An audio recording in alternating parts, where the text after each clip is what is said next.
तो यूपी के डीजीपी का ये प्रेस कॉन्फ्रेंस आपने सुना। यूपी के यहाँ पर विधि व्यवस्था और क्राइम को लेकर जो जानकारी है उन्होंने प्रेस कॉन्फ्रेंस के माध्यम से दिया। अब रुख करेंगे बिहार की खबरों की ओर। जी हाँ, राजधानी पटना में बीते 17 जुलाई को पारस हॉस्पिटल में घुसकर 5 अपराधियों ने इस घटना को अंजाम दिया था। चंदन मिश्रा की हत्या कर दी थी और इस पूरे मामले पर अब बड़ी कार्रवाई की गई है। पुलिस एक्शन में है और पुलिसकर्मियों पर गाज गिरी है। शास्त्री नगर थाना के 5 पुलिसकर्मियों पर कार्रवाई की गई है। और बता दें, चितकोहरा गोलंबर पर तैनात इंस्पेक्टर को भी निलंबित किया गया है। गर्दनी बाग में तैनात एक अन्य कर्मी भी हैं जिन्हें निलंबित किया गया और इन सभी को ड्यूटी के दौरान अपने कार्य में लापरवाही बरतने के आरोप में इन सब पर गाज गिरी है और पुलिस ने एक्शन लेते हुए इन सब को निलंबित कर दिया है।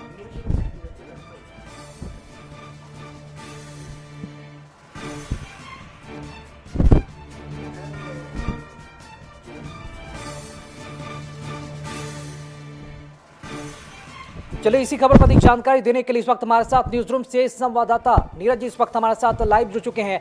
नीरज, ये बड़ी जानकारी है। 17 जुलाई को मर्डर होता है दिन दहाड़े अहले सुबह और आज कार्रवाई होती है।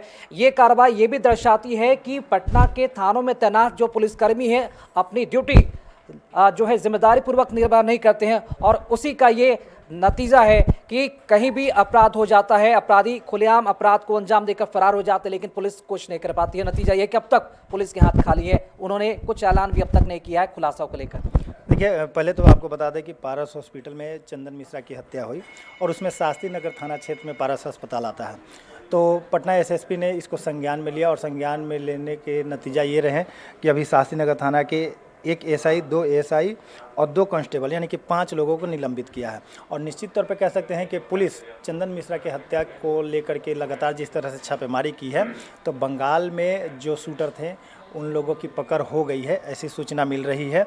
और पुलिस लगातार नज़र बनाई हुई है और उम्मीद ये भी लगाया जा रहा है कि कल सुबह तक उन तमाम 5 लोगों को पटना लेकर के आ जाएगी। नीरज, एक बात यहाँ पर भी उठ रहा है कि कार्यशैली पर सवाल उठ रहे थे, पुलिस पर लापरवाही का आरोप लग रहे थे और ड्यूटी में लापरवाही के आरोप में इन सभी की कहीं ना कहीं निलंबित किया गया है। तो ऐसे में सवाल ये उठेगा कि ये कोई पहली दफा नहीं है। पटना में जब भी कोई बड़ी घटना घटती है तब ऐसे पुलिसकर्मियों पर कार्रवाई की जाती है, गाज गिरती है। तो ऐसे में क्या इन पुलिसकर्मियों ही दोषी हैं या फिर बड़े स्तर के जो अधिकारी हैं उन्हें भी दोषी ठहराया जाए? देखिए, वरीय पुलिस अधिकारी की तरफ से लगातार ये कहा जा रहा है कि रात में गश्ती टीम जो है वो ज़्यादा से ज़्यादा सड़क पे रहे और इसी का नतीजा है कि सिर्फ शास्त्री नगर ही नहीं, सचिवालय, गर्दनी बाग, कई थानों के एसआई को लेकर के निलंबित किया गया है। और ये लगातार मैसेज दिया जा रहा है कि छापेमारी, गश्ती टीम बढ़ाई जाए, वाहन चेकिंग किया जाए। वरीय अधिकारी लगातार इस पे फोकस भी कर रहे हैं और इसी का नतीजा है कि पारस अस्पताल में सुबह के टाइम में चंदन मिश्रा की हत्या की जाती है।